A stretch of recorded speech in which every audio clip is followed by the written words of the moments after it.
We may say we believe in, like, I believe in Krishna, but how do I actually deal with my fear? How do I actually deal with my desire? Or how do I deal with conflict? That's where I'm currently at. It's nice that I believe in Krishna, I believe in the Gita, and I know the philosophy, I know the verses, I can give a class, but how do I actually in real life function? And that is where I'm currently at. That's all revealed through our choices, habits, and behavior. It's strongly shaped by the modes of material nature. What Krishna actually prefers is that both ideological faith and functional faith be proper. Develop a proper ideological faith, which is bona fide, which is all inclusive, which is universal. At the same time, act according to that worldview. Have functional faith also, that is refined. Don't just have a belief, or don't say, I I'm a moralist and I don't care that there is no God. Belief without character leads to corruption. Character without transcendence lacks direction. In that sense, they both are important. We spoke about the spectrums and how they can be affected by the modes. Krishna is basically in this chapter helping us see that how both belief and behavior should come together. It's not one at the cost of the other. A lot of modern people emphasize on behavior and think that belief has no or little place to play, role to play in one's life. If you see traditional cultures, people will emphasize a lot on what you believe, especially if you come into a particular sampradaya, what we are trying to follow. We place a high emphasis on ideological faith. We go to the other extreme sometimes. Here, Krishna is helping us to see individually also that it's not just about stating or waving a flag. I'm a follower of such and such organization or philosophy. It's not just enough to wear it on our sleeves, but also it's very important to actually act accordingly. We did see all of these things in the previous week. Now, getting into the chapter that Krishna speaks about faith and how they are situated in the three modes in the first 7 verses of this chapter. We'll just jump into it. Why is Krishna explaining this chapter? Basically, he's saying that how even though faith could be sincere, like people could be very sincere, but that does not mean it's okay. Sincere faith placed in a wrong thing does not make the faith appropriate. Sincerity alone is not the measure. Even sincere faith could still be misplaced. How faith is shaped by 3 modes. That's what he's trying to explain, that it's not just what you believe, but the modes have a very active role. And that is your real faith. The conditioning that you have of your faith by the 3 modes, that is your real faith. How to recognize faith through behavior, not labels. Not just saying, oh, here is a believer, here is a non-believer. More than that, trying to see how are we behaving, and why faith must be guided and purified to become uplifting. It's not enough just to have any faith. I believe is not important. Like, it is important. People say, I believe, I think. Yes, but your belief and thinking should also be guided and purified to become uplifting. We saw some of these things last week. So Arjuna asked this simple question: what about people who have some faith, but probably not so much philosophical, rooted in scriptures? His question is on non-scriptural faith, and Prabhupada said in his purport that he is asking all of these questions. If one with faith follows some rules which are not mentioned in the scriptural injunction, what is his position? Are those who create some sort of God by selecting a human being and placing their faith in that person, are they worshipping in goodness, passion, or ignorance? How do you understand? Do such persons attain the perfectional stage? Can I create my own God and worship with sincerity and faith? And will I be able to achieve perfection? Is it possible for those people to be situated in real knowledge if they create their own God and if they create their own ways of worship? And is it possible for them to elevate themselves to the highest perfectional stage? Do those who do not follow the rules and regulations of the scriptures, but who have faith in something and worship gods and demigods and men, do they attain success in their efforts? So these are the kind of questions that are fleshed out by Srila Prabhupada in the purport. He says that Arjuna's doubt arises because scripture classifies neatly into two categories. Oh, these are divine, these are demonic. So Arjuna is asking, oh, it doesn't seem like it's just there are two categories. There seems to be a huge middle spectrum between these two categories as the exact opposite ends of the spectrum.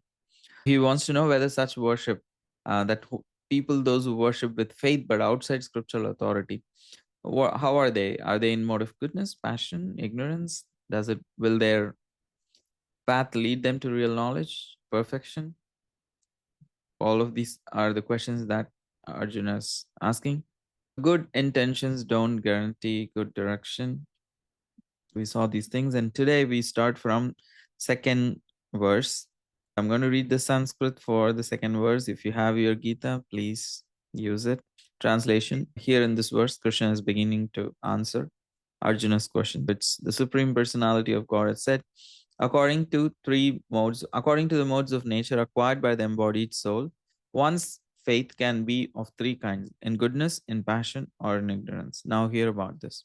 The first thing Krishna is saying is, yes, faith can be analyzed based on the three modes, and it is affected by the three modes. It's not just random. Everyone has faith, it's all equal. No, the faith could be classified based on the three modes. It arises from the material conditioning that we already have. Faith is shaped by these three modes that we have acquired. What we believe feels natural because it aligns with our conditioning. And in the purport, Prabhupada speaks about how the past association and, of course, the present association forms our faith.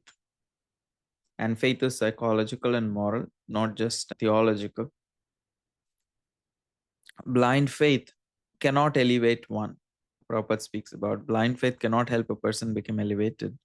On faith and the modes, what Prabhupada is writing, those who know the rules and regulations of scriptures, but out of laziness or indolence give up following these rules, are governed by the three modes of material nature. We know, okay, sleeping early, waking up early, doing a spiritual practice in the morning, focusing our mind on Krishna.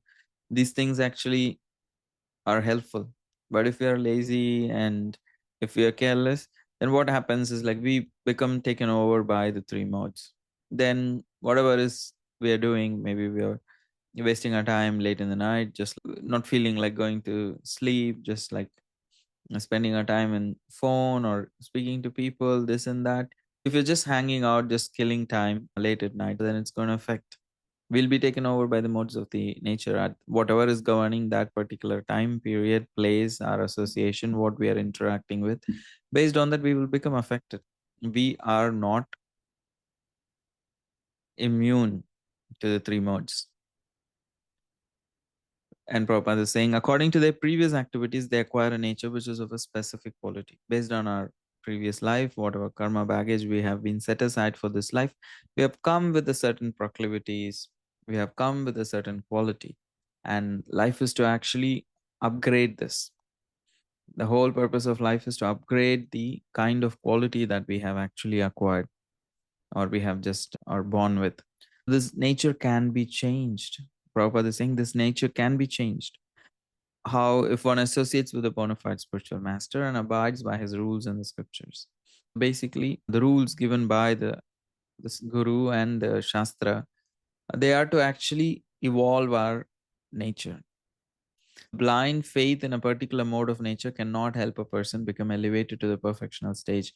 A lot of people feel, oh, they become very regulated, they are practicing Ayurvedic principles, they eat right, sleep right, they wake up early.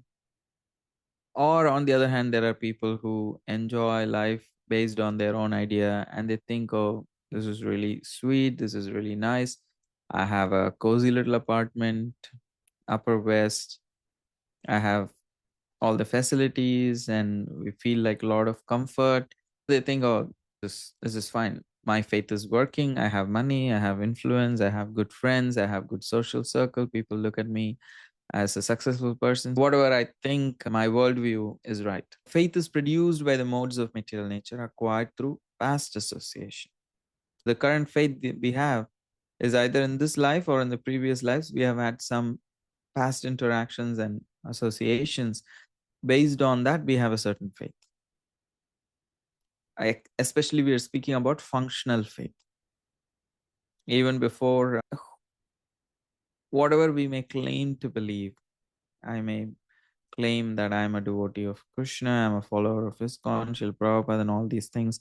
Another person may be a follower of a different organization, different philosophy, different sampradaya, or even a different part of the world. It's a completely a different religious background. We may say that.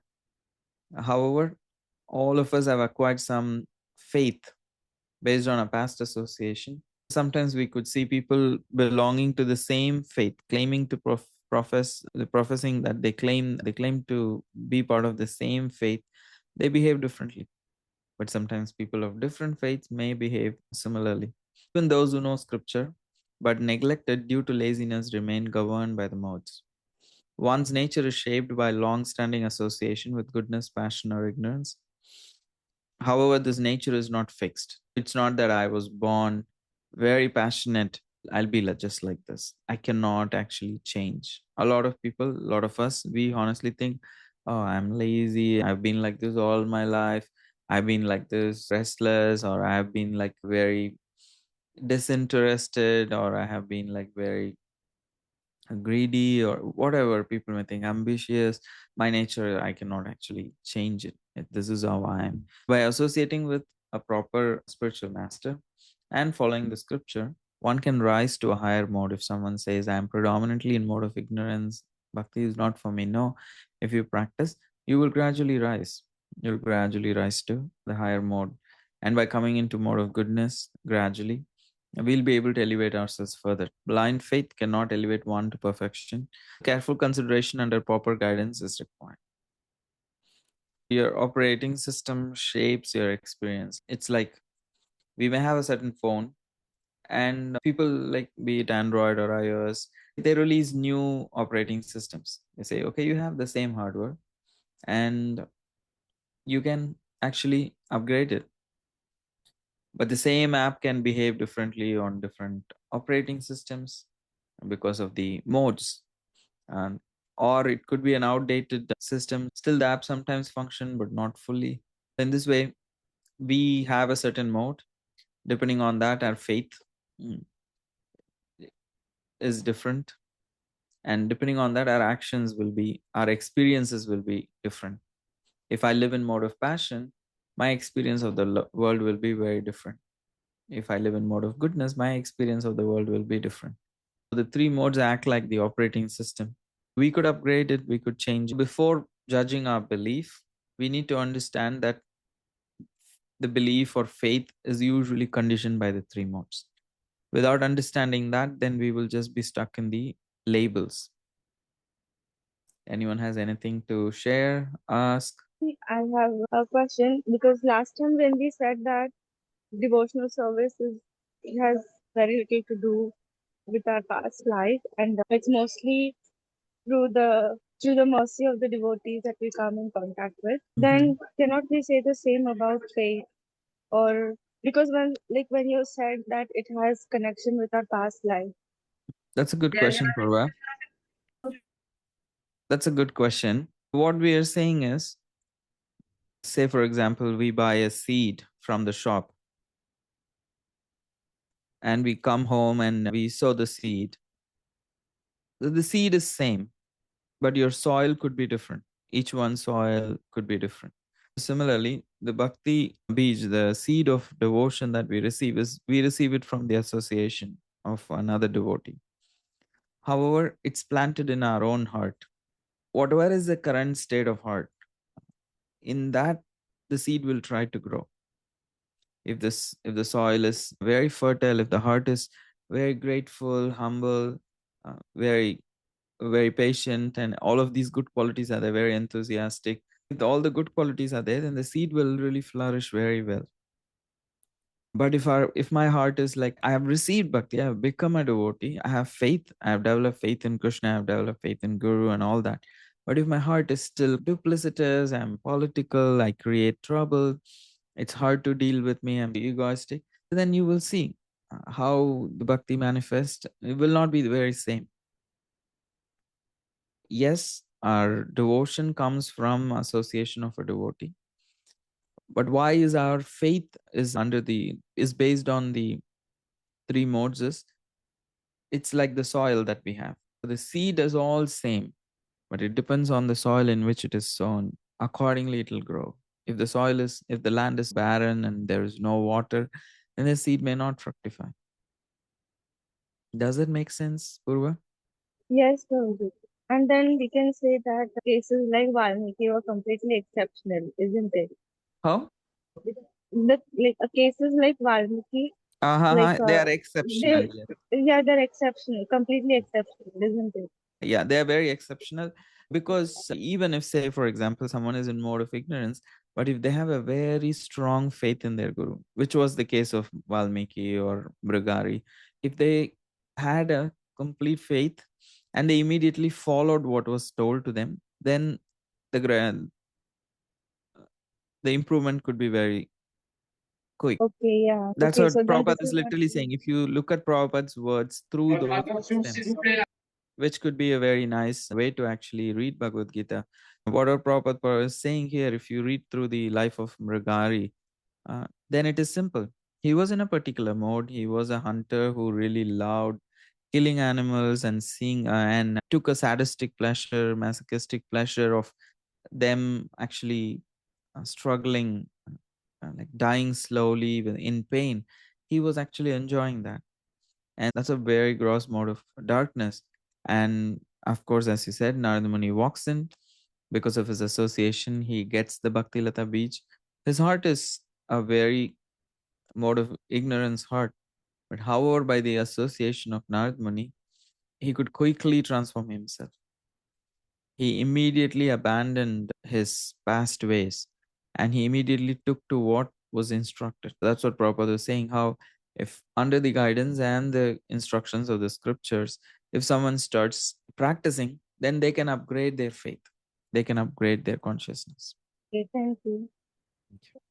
The third verse is also a very interesting, or in a sense, a famous verse. Sattvanurupa sarvasya shraddha bhavati bharata shraddhamayo ayam purusho yo yat shraddha saye vasaha. Translation. Now, O son of Bharata, according to one's existence, under the various modes of nature, one evolves a particular kind of faith. The living being is said to be of a particular faith according to the modes he has acquired. This verse is a very important verse because it clearly says that Shraddha Mayo Ayam Purusho, that everyone is made of faith. No one can say I'm faithless because what they have faith in something else. That's all. They don't have faith in God. They have faith in their own intelligence. They have faith in their abilities. They have faith in their ego, whatever. We all have some faith. Even when a person says I'm faithless, that shows their faith. What is the basis of their faith in calling themselves faithless? They don't have faith in the scriptures, but they have faith in their own intelligence. They have faith in science. They have faith in themselves. In this way, everyone is made up of faith. And as one's faith is, one becomes. That's as simple as that, Krishna is saying. You can call any labels you want. Oh, I'm that, I'm this. But as one's faith is, one becomes. Does not matter.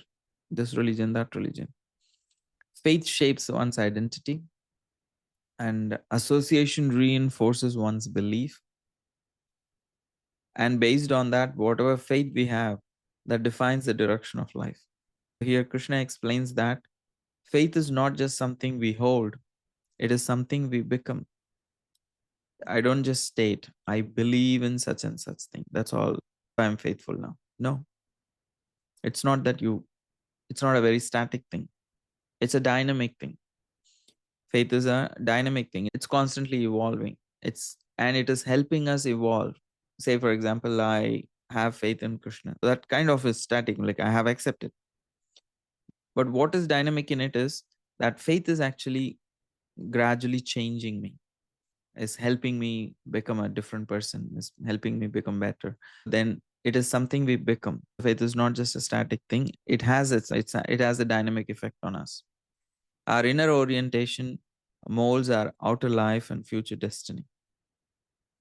That inner faith that we have, that's what is actually molding our outer life. If I believe that the world is a trustable place, I behave in a certain way. If I have doubts, which is very reasonable sometimes, is basically change is shapes the way we interact with other people, and accordingly our future destiny also. Our original nature is transcendental, and the material faith that we have acquired is artificial. Only pure faith restores our real identity. How do we actually purify our faith? Is the path of bhakti. We become what we actually trust. Faith is not just belief, it forms identity. What we repeatedly trust and invest slowly defines who we become. If we trust Krishna and we invest in connecting with Him, slowly that actually defines us. On faith, identity, and contamination, what Prabhupada is writing, he's saying everyone has a particular type of faith, regardless of what they say. Originally, the soul is nirguna, that means transcendental. The resultant artificial faith and existence are only material, but because of its interaction with the material world, it has developed some artificial faith and it's material.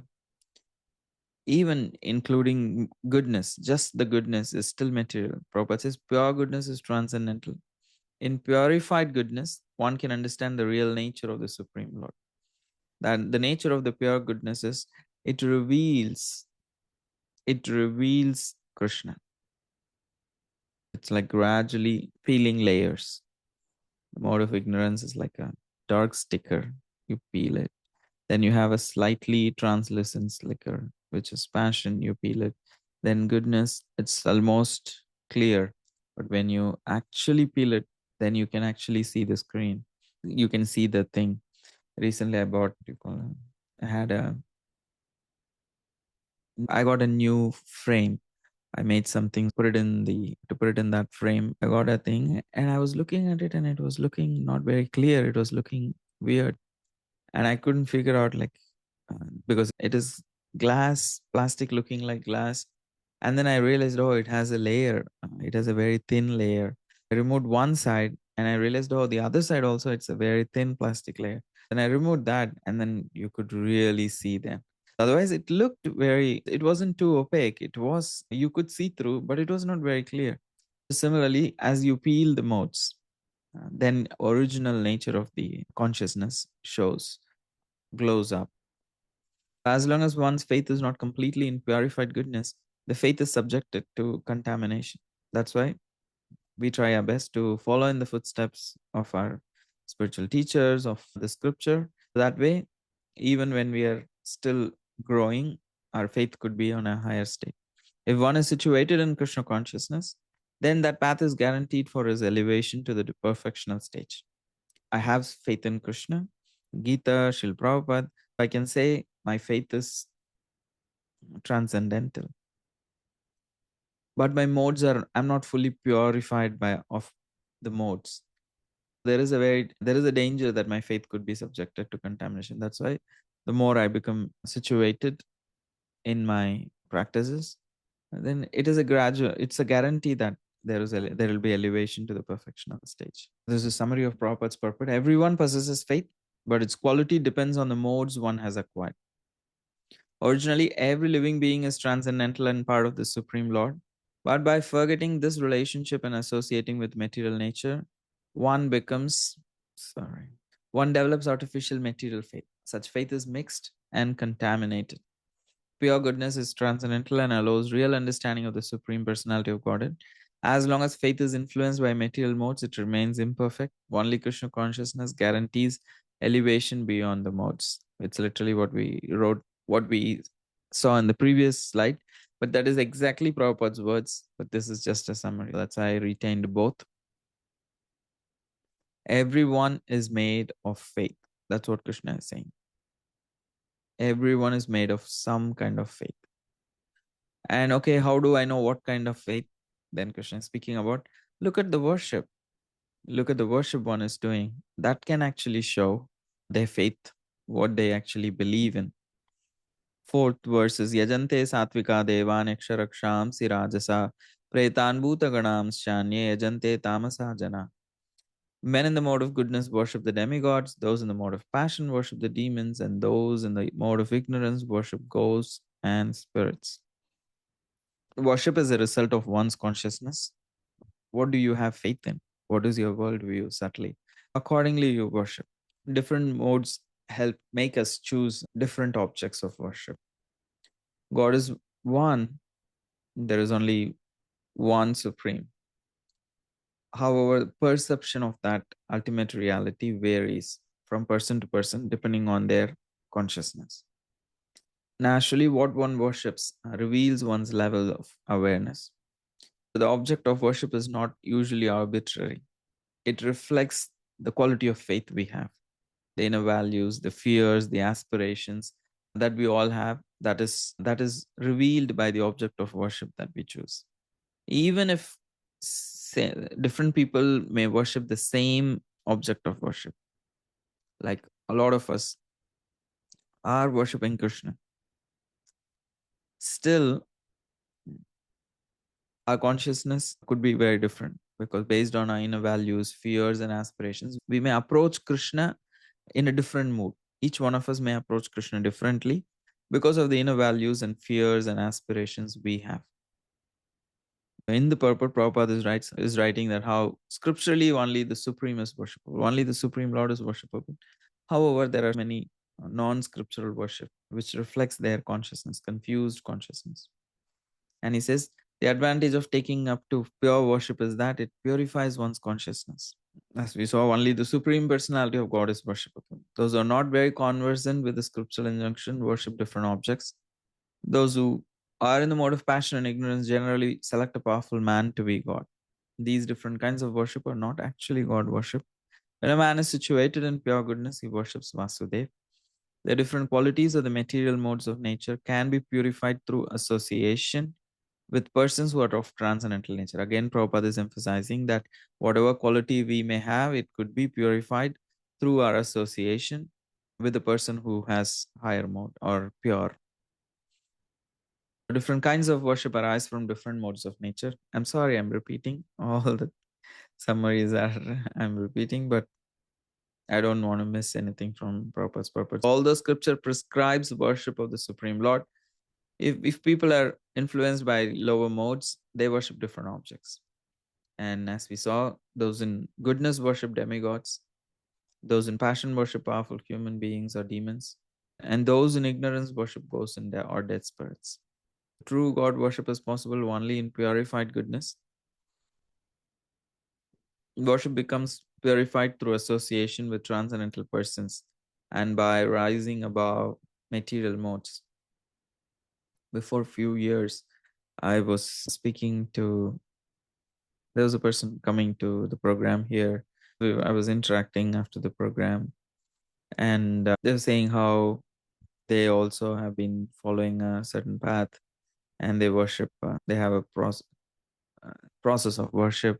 I was asking what they do, how they worship, and they said they worship their like dead ancestors. It's a it's a kind of a tradition. They worship their dead ancestors, and that's all. They don't worship any other god or anything. They just worship their dead ancestors. It was interesting to see that how different people have different kinds of inclination.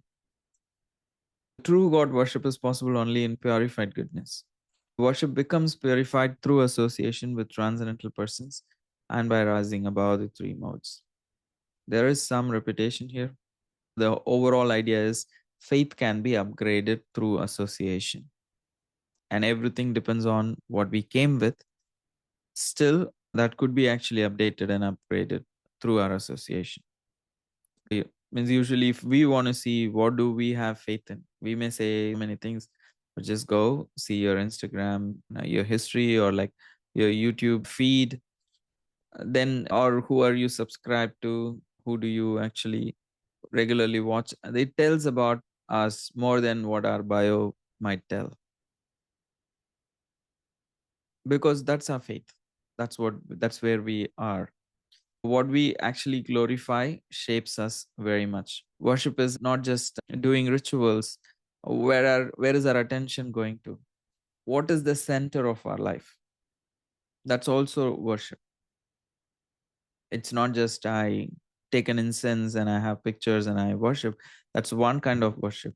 But internally, where worship is actually happening, we have to find. That's what do we actually glorify? What do we actually are impressed with or inspired by? What do we actually center our lives around?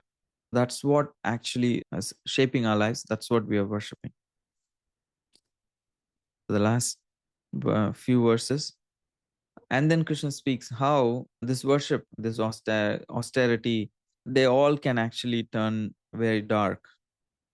He says that ashastra vihitam goram tapyante tapojana dambahankara samyukta kamaraga balanvita karshayanta sharirastam bhutagramam achetasa maam chaivantas sharirastam tana vidyasura nishchayan. Those who undergo severe austerities and penances not recommended in the scriptures, performing them out of pride and egoism, were impelled by lust and attachment, were foolish, and who torture the material elements of the body as well as the super soul dwelling within, or to be known as demons. He's saying how people could be, not all austerity is worship, not all worship is spiritual. Ego can actually corrupt these ways, and in that way, they can actually disrespect themselves and disrespect the super soul in their hearts. Intensity without obedience to scripture becomes violence against oneself and others. A lot of people are very intense in their faith. That's why Krishna is warning here against unauthorized austerities driven by pride. It becomes like a show of religion. In Mumbai, if you think the Ganpati thing becomes like that, like I have 50 feet tall Ganpati, we have 60 feet tall Ganpati, the other street has some special decorations or some special dances. So people just go by, they are driven by their pride and lust and wanting to control and power and visibility and all of these things. Manufactured austerities mislead society. Political or ego driven fasting is also Prabhupada is condemning that such acts disturb both body and the super soul. And here Prabhupada is saying that there are persons who manufacture modes of austerity and penance which are not mentioned in the scriptural injunctions. They act out of pride, false ego, lust, and attachment for material enjoyment. In that way, they may just create their own things and use it for their own purposes in the name of religion. It's just insulting the Supreme Lord. But Prabhupada is saying persons of normal mental condition must obey the scriptural injunction. He's saying if you're sane, follow the scriptures. What is the sign you are sane? You follow the scriptures. It's a very amazing standard. How do I know I'm sane? Okay, do you follow the scriptures? Yes, you're sane. Otherwise, no. If such persons are fortunate enough to be guided by a spiritual master, they can get out of this entanglement. You can see that in every purport Prabhupada is repeating, either the following the spiritual master or having proper guidance and following the scriptures. These two, Guru, Sadhu, and Shastram. He's very clear about that. That is how you evolve your faith or upgrade your faith. Some people invent new austerities which are not sanctioned. Such practice is driven by pride and ego. They actually disturb the body and the super soul within. There is no point in defying these scriptural injunctions. By defying, such people become bound to demoniac life. Unless one is guided by a bona fide spiritual master toward proper wisdom, it's impossible to get out, hurt people. A lot of people want to acquire power, want to acquire many things, and they may hold on to many things that hurts themselves. And because of that, they will also hurt others. Discipline or power without humility or proper faith becomes self-harm and also harm to others. Last week also I spoke about just looking at some random thing and then doing some exercise. It just looks like, wow, I'm becoming like more regulated, but immediately it creates some problem. Fanaticism is intensity without wisdom, without actually proper understanding. We don't want to be fanatics who are just like intense. There are people who will do the same thing every day without fail. It's amazing that they're able to do it. But if they don't have proper understanding, then that'll lead to fanaticism. Self denial becomes self violence. People don't have proper understanding of who they are. They don't know their plus, they don't know their weaknesses, they don't know their natures. They cannot really honestly understand what is the desire in their heart and accept it and work on it. They just always should themselves. You should be doing this, you should be doing that. Yes, that's right. However, where are you currently? If I don't know where I stand, how will I go to the destination I want? Even if you take up the Google Maps, you can put the destination, but it will always ask, okay, where's your starting point? You can just say, no, just take me to the destination. I don't care where I am. The map will not be able to show. You have to tell where you are currently. Then we can chart a way to get you to the destination. Similarly, unless we understand where we are currently, I am in mode of passion. I am in this area. I'm in mode of passion. In this area, I'm mode of ignorance. I have these desires. Accepting is not validating. Yes, you are fine. Go do whatever is your desire. No. Acceptance is to become aware. Oh, this is where I am, and I need to go there. How do I create a plan? How do I create an alternate strategy to actually get there? I'm feeling I have this attraction. Look into your heart. Where is it coming from? How it can be replaced in a positive way. In that way, when we actually accept and work on, strategize to get to the destination we want, it won't be possible to upgrade ourselves. Self denial becomes self violence. When ego disguises itself as virtue, many people egoistically they start practicing spiritual life. Then they create disturbance. That's what they do.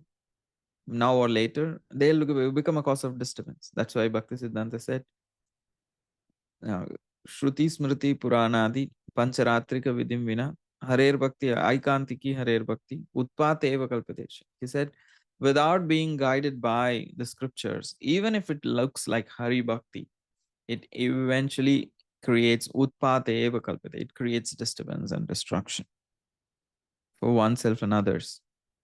So that's why here Krishna is warning that faith is by nature conditioned by the three modes. Purify your faith. And he's saying, okay, how do I know where I am? Okay, Krishna, you're asking me to be not in self-denial and accept and understand where I am. How do I know where I am standing? Krishna is saying, okay, faith is usually visible in habits. Look at the food that you eat. Look at the sacrifices you do. Look at the austerity you perform. Look at the charity you give away. They will reveal the modes that you are in currently.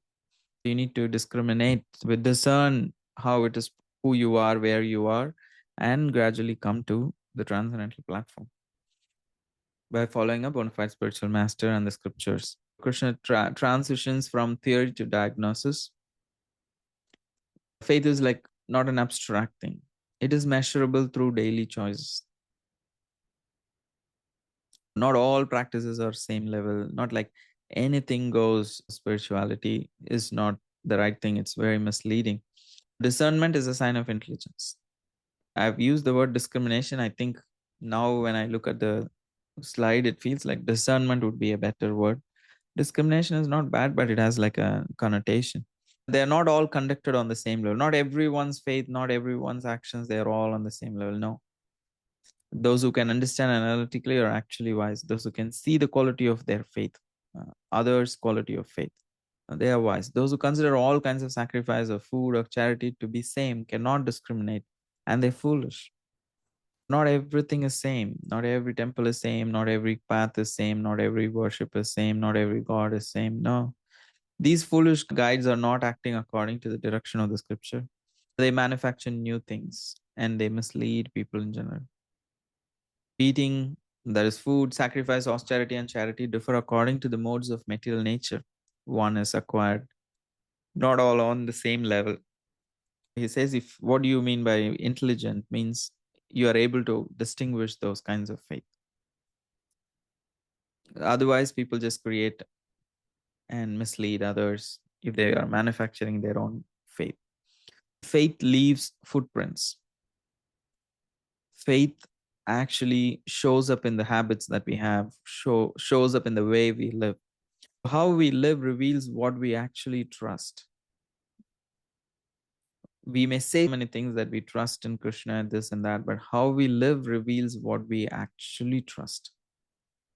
We don't live by what we claim to believe, but by what we actually act upon. That's how we live by. That's why habits are the invisible architecture of our one's daily life, because truth can be verified in life, not just in what one says. I am a great devotee, someone may say, but how do I know? Usually based on how they behave. Why is Krishna analyzing faith based on food, austerity, charity, and sacrifice? Last topic. I'm sorry, I'm picking up a big topic at the end, towards the end of the session. We'll see it very quickly. So, because actions are the mirror of our faith, actions mirror our faith. That's why Krishna is trying to analyze faith through these three or four things. Krishna does not analyze beliefs alone. What do you believe? Are you a believer, non-believer? No, he's not trying to judge like that. He's saying, okay, look at these things and see, is it in the mode of goodness? Is it in the mode of passion? Is it in the mode of ignorance? Because our actions, like how we live, that actually reveals the heart. Because say, for example, if I have to go to job, in job, everything is systematic. I could be systematic there. However, voluntary choices, like how we live, is up to us. How we organize our room, how we and what kind of food we eat, and these things are voluntary, and that they really show the kind of quality of modes we have. How we eat, how we give, how we restrain ourselves, and how we worship, they reveal our inner motivation. Our worldview is shown in these places very clearly. I may claim whatever I claim, but my real worldview is hiding in these actions that I do. Why food? Because what we take from the world shows a personality of us. Are we greedy? Are we insecure? How we take from the world. And also what we consume in terms of food actually shapes consciousness. Of course, food is not what we put through the mouth alone. It's through eyes, through ears. All of that is also food in a certain way. But here specifically, Krishna is speaking about food in terms of what we eat. He says it's one of the most basic and constant input in life. Every day, minimum 3 times. Our food choices reveal how disruptive or harmonious our lifestyle is. That is what. How disruptive we are or how harmonious we are with nature, with cosmic order, with Krishna's plan. Sattvic food usually supports the harmony with us, with the external world. There is a harmony that is created through sattvic food. But usually Rajasic and Tamasic foods increases disturbance. Rajasic is, it increases the internal disturbance. I may eat too spicy, too oily. It will create some health issue for me. Tamasic food causes a lot more external disturbance on top of the internal disturbance, like causing violence to others, causing pain to others, creating more pollution. Those kind of things are creating disturbance, more both Rajasic and Tamasic. Of course, Sattvic food also will create some disturbance in the thing, but it is not destructive. And the other reason Krishna is using this lens of austerity, sacrifice, and charity is there are three circles we all have heard in the past classes. There are three things, that is Adhyatmika, Adhibhautika, and Adhidaivika. It means one's own body. Austerity or tapa is how we discipline and respect our own body and mind, how we deal with ourselves, how we actually discipline and control the mind. That shows What is our relationship with the body? The Adhyatmika relationship is purified through austerity.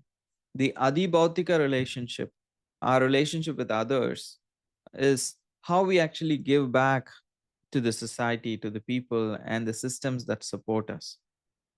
Do I care for the nature? Do I care for my neighbors? Do I care for the country? Do I care for other people around me?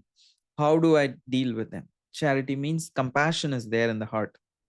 Charity is not just the food or the money that we give out, in general, acting with compassion. That is our relationship with the external world. And Adi Daivika, the Adi Bhautika relationship is a horizontal relationship. The Adi Daivika is a vertical relationship. How we acknowledge and reciprocate with the universe and the universal powers that are operating this universe. What is my understanding of the higher nature? What do I think of the worldview? What is my worldview? Do I think there is this universe are being maintained by many demigods and the Supreme Lord? I perform sacrifices to for the pleasure of that Supreme who's maintaining me. What is my understanding? Do I think, who cares for these worship and sacrifices? Because there is no God. This decides the relationship that we have with the Adidaivika aspect of life, and how we acknowledge and reciprocate with the universe. That is done through yagya. That is why yagya, tapa, and dana, these three things are is looked at by Krishna. Apart from this, the food is one very important aspect that you can immediately see. What is the mode in which you approach? How we take? Are we greedy, exploitative, restless, or we are sober like that? That shows the modes that we are in. And what we consume shapes our consciousness, and what we give reveals what kind of consciousness we have developed by whatever we consume. Basically, concluding this whole section, it's sincerity alone does not guarantee right direction. Faith is usually shaped by conditioning, not just by belief. And what we worship reveals our inner mode of consciousness. And without the guidance of Guru and Shastra, our faith could not be purified. If you want to see where you stand, then look through your daily habits and choices. That's why they say, tell me what you admire, what you glorify, what you worship. I'll tell you who you are. And we can think, is my faith guided by wisdom or shaped by my habits? What does my lifestyle reveal about what I truly worship? What is the center of my life? Does my discipline purify me or feed my ego? And also, if faith shapes destiny, then what kind of future am I making for myself? Krishna is inviting us to examine not what we claim to believe. He is asking us to examine how our faith is actually functioning in real life. How is it coming out? How is it being displayed in terms of our actions? Just final concluding thoughts. Blind faith, unauthorized worship, and manufactured austerities, they all are governed by the three modes. And it's as long as they are not guided by the scriptural injunctions and proper spiritual teachers, it cannot actually elevate one to the perfectional stage of life. It cannot bring us beyond the three modes. Even if a person has developed a lot of goodness, they can maintain in that level. They won't be able to get liberated. Without guidance from scripture and a bona fide spiritual master, faith remains governed by the three modes and cannot lead to perfection. It's a repetition. Faith must be purified through scriptural regulation and proper association. In other words, whatever I said before. Otherwise, it remains material and conditioned. It cannot become transcendental. Next week, we will see the food in the three modes and whatever we can in the next section also. Here, Krishna is explaining what shapes faith and how faith is revealed. And as Arjuna asked about sincere people who do not follow scripture, Krishna explains that faith is shaped by the modes of nature and not just intention. And he has given us some idea how to actually purify that. Now he's going to, in the rest of the chapter, he's going to explain modes, how food is in the three modes, how austerity and charity and sacrifice are all in three different modes. And by knowing them, we can understand where we are. And at the end of the chapter, he will say how to actually transcend the modes, how to make your faith from faith in the mode of goodness, passion, or ignorance into faith in the mode of pure goodness. How to do that transition? That's what he is going to explain.